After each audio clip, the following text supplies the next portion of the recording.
कंचा अमृतभंडारे थरे एमिति बनातु झिपि झिपि मेघुआ संजरे क्रिस्पी क्रिस्पी स्नैक्स रो मजा नियंतु। स्वादटा पूरा पूरी जबरदस्त, चाटिके खाइबे हाथ। किंतु प्रस्तुति प्रणाली सहज भारी, आसंतु देखिबा डेरी न करी। दर्शक बंधु समस्त को करुची मु प्रणिपात। माँ गेलो हांडीशाल को आपण मानकु बहुत बहुत स्वागत। नुआ शैली रे अमृतभंडारे पूरा पूरी क्रिस्पी स्नैक्स आसंतु करिबा प्रस्तुत। दर्शक बंधु आज आम जो अमृतभंडारे प्रस्तुत करिबा पूरा पूरी क्रिस्पी स्नैक्स, ता सहित ग्रीन चटनी हो किंबा टमेटो केचप रे भी खाई परिबे, बहुत बढ़िया लागिबो। तेबे आसंतु आज प्रस्तुति आरंभ करिबा। आमे एठी नेइचु गोटे कंचा अमृतभंडा।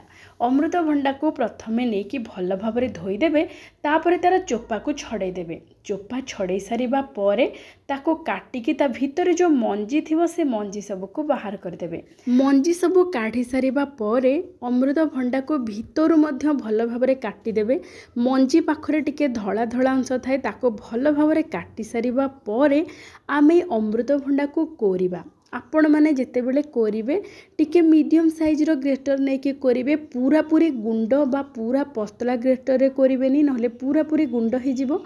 आउ साधारणतः ए व्यंजन पाई आमे जो अमृतभंडा को कोरिबा मीडियम ग्रेटर रे कोरिले बहुत बढ़िया भाव में कोरी ही जिवो। एठी देखंतु आमे गोटे छोटो साइज रो अमृतभंडा को पूरा गोटाक जाक आमे एठी कोरिकी नै जाइछु। एबे आमे कोन करिबा ना, अमृतभंडा कोरा को टिके साइड रे रखि देबा। एबे आमे गोटे मसला प्रस्तुत करिबा। सेथि पई नबा गोटे छोटो चामच जीरा, गोटे छोटो चामच धनिया, आधा छोटो चामच जुआणी, 7-8 कोला रसुण, अदा आधा इंच खंडे अदा, कंचा लंका 2 ରୁ 3टी। यही सब को भल भाव में टिके कुटी दबा। आमे जो अमृतभंडारे आज स्नैक्स प्रस्तुत करबा, एमिति रसुण अदा कंचा लंका ता सहित जीरा धनिया जुआणी बास्ना और स्वाद बहुत बढ़िया रहिबो। एठी देखंतु आमे सब मसला को एठी भल भाव में कुटी देइछु। एई कुटा मसला रे आमे प्रस्तुत करबा आज जबरदस्त अमृतभंडार स्नैक्स बा व्यंजनटी। एबे आमे गोटे गिन्ना को बाहर कर दबा एई कुटा मसला सब को। एबे आमे कड़ाई बसई दबा। कड़ाई को मीडियम फ्लेम रे गरम करबा को छाड़ी दबा। भल भाव में कड़ाई गरम हो गला परे आमे दे दबा गोटे चामच तेल। तेल भल भाव में गरम हो गला परे भल बास्ना पई दबा अल्प टिके हेंगु। हेंगु निश्चय पकेबे, बहुत बढ़िया बास्ना सहित बहुत बढ़िया स्वाद भी बढ़े देबो। ता सहित आमे जो मसला सब को कुटिकी रखिथिले सेही सब मसला को एठी देकी मात्र 1 ରୁ 2 मिनिट पई टिके भाजी दबा। तापर आमे जो अमृतभंडा को कोरिकी रखिथिले कोरा अमृतभंडा पकेकी आउ 1 मिनिट पई भाजी दबा। बेसी समय भाजीबा को पड़िबनी। अमृतभंडा कोरा सहित एई सब मसला छेचा बा कुटा मसला को टिके 2-3 मिनिट बढ़िया भाव में कषई दबा। एई 2-3 मिनिट कषई हवा भितरे आमे गोटे घोल प्रस्तुत करिबा। आमे एठी बेसन रो घोल प्रस्तुत करिबा। आ बेसन घोल जेते बेले प्रस्तुत करिवे माप को ध्यान रे रखिकी करिवे, बहुत बढ़िया कि प्रस्तुत हबो। एठी आमे नै जिबा 2 गिना बेसन, स्वाद अनुसार लूण, आधा छोटो चामच हळदी गुंड आ गोटे छोटो चामच लंका गुंड। ए सब को भल भाव में प्रथमे मिसई दबा। मिसई सारिबा परे अल्प अल्प पानी देकी गोलेबा। एका थरके पानी ढाळिबेनी, नहले लम्स रही जिवो। आपण माने धीरे धीरे पानी देकी एमिति धीरे धीरे गोलेबे, जहा फଳରେ कि पूरा स्मूथ है कि मिसी जिवो बेसन घोल आ बिल्कुल गेटा बा लम्स रहिबोनी। आउ पानी रो माप हैला जेतिके बेसन नेबे तार 1.5 गुण नेबे पानी।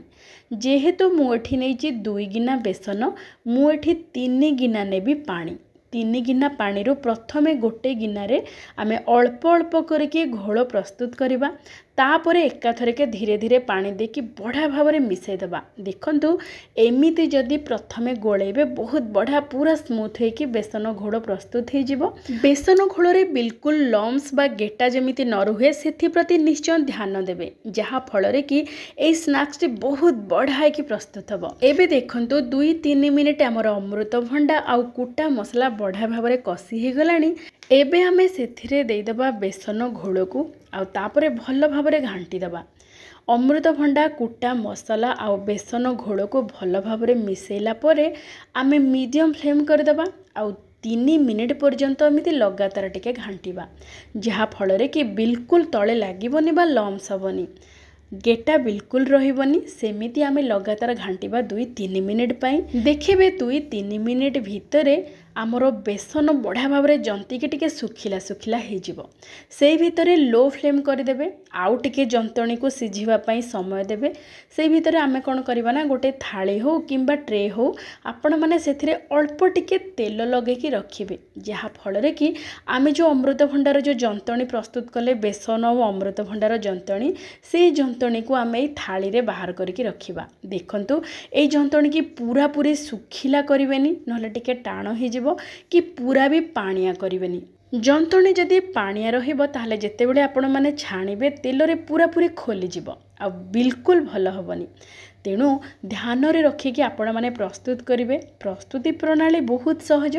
आपण माने केवल ध्यान रे रखिबे जेतिकी बेसन नेबे तार 1.5 गुण नेबे पानी आउ प्रथमे 3-4 मिनिट पई मीडियम फ्लेम रे बढ़ा भाव में जंतिबे तापरे देखिबे जेतेबेले पूरा पूरी बहलिया हबाकू लागिबो सेतेबेले लो फ्लेम करिकी आउ 5-7 मिनिट आपण माने जंतिबे जहा फल रे कि जंतणी भल भाव में सिझी जिवो बा कुक हे जिवो आउ जदि अल्प समय पई आपण माने जंतिकी बाहर कर देबे ताले बिल्कुल भल हबनी आमे जेतेबेले सेट करिवाकू ताकू ठंडा हबा पई छाड़ीबा तापरे काटी होबनी भलरे आउ छाणिला बेले को तेल रे पूरा खोली जिवो सेथिप्रति निश्चय ध्यान देवे आपण माने भल भाव में ताको जंतिबा परे आमे जो तेल रे लगे कि रखिथिले थाली को से थाली को आमे जंतणी को दे देबा आ पूरा पूरी ठंडा हला परे आपण माने काटिबे बिल्कुल गरम अवस्था रे काटिबेनी गरम अवस्था रे काटिले बिल्कुल काटी होबनी पूरा पूरी ठंडा हवा को छाड़ी देबे पूरा ठंडा हे गला परे ताको आमे छोट छोट खंड करके काटिबा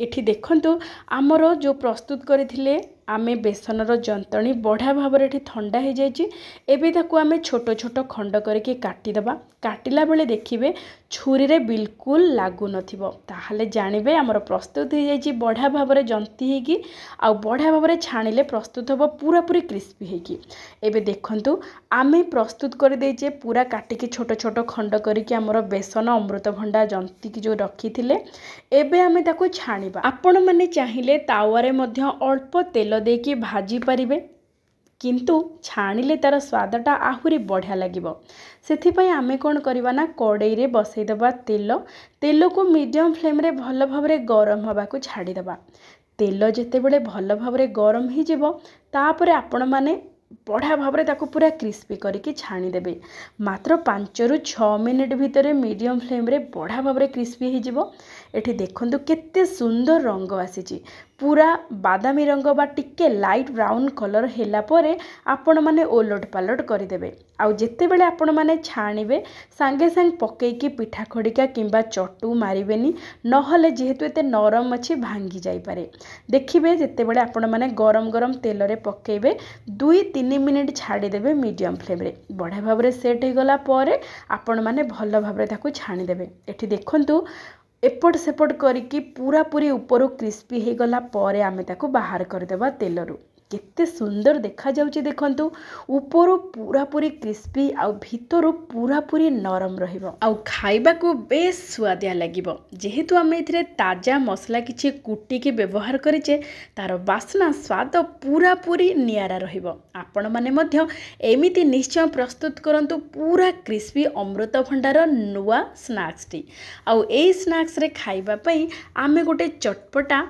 ग्रीन चटनी प्रस्तुत करवा मात्र 1 मिनिट भितरे सेथिपई आमेठी नीचो किछि धनिया पत्र आउ किछि पुदीना पत्र जेते बेले आपण माने ग्रीन चटनी प्रस्तुत करिवे जेतिके धनिया पत्र नेबे तार अधा नेबे पुदीना पत्र आउ धनिया पत्र डांग सहित नेबे बेसी बासना और स्वाद रहिबो अदा आमे दे देबा आधा इंच रो खंडे अदा 1 चामच जीरा 2टी कंचा लंका 2 बड़ चामच भजा चिना बादाम ता सहित स्वाद अनुसार लुण अधा छोट चामच कला लुण आ 1 चामच चाट मसला पाउडर और अल्प टिके पानी जहाँ फल कि पूरा चटपटा होकर रहिबो आमर ए चटनी आउ ए ग्रीन चटनी बाटिला बेले आपण माने गोटे आइस क्यूब दे देबे जहाँ फल कि ए पुदीना धनियार जो रंग बढ़िया भाव में ग्रीन कलर होकर रहिबो आउ खट्टा पई आमे एठी दबा फाळे लेंबुर रस एतिकी देकी पूरा पूरी चिक्कण करके बाटी दबा देखंतु केते बढ़िया भाव आमर ग्रीन चटनी प्रस्तुत हो जाइए पूरा चटपटा राग लुणी खट्टा आउ रंग देखंतु केते सुंदर ग्रीन कलर आसी। तेणु आपण माने ग्रीन चटनी बाटिला बेले निश्चय बरफ खंड देकी बाटिबे। एबे हमर प्रस्तुत हो जाइए चटपटा ग्रीन चटनी एक क्रिस्पी स्नैक सहित खाइबा पई।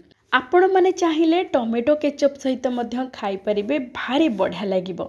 टमेटो सॉस टिके मीठा मीठा रहिबो आउ एई ग्रीन चटनी टिके राग लुणी खट्टा चटपटा हेकी रहिबो।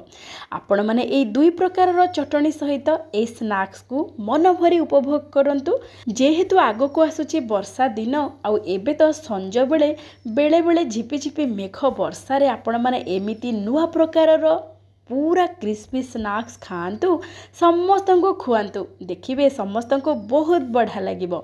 आजिर प्रस्तुति जदि आपण मानक भल लगी थाए तेबे प्लीज आपण माने लाइक शेयर सब्सक्राइब कर देबे। आज पई एतिकी। जय जय जगन्नाथ।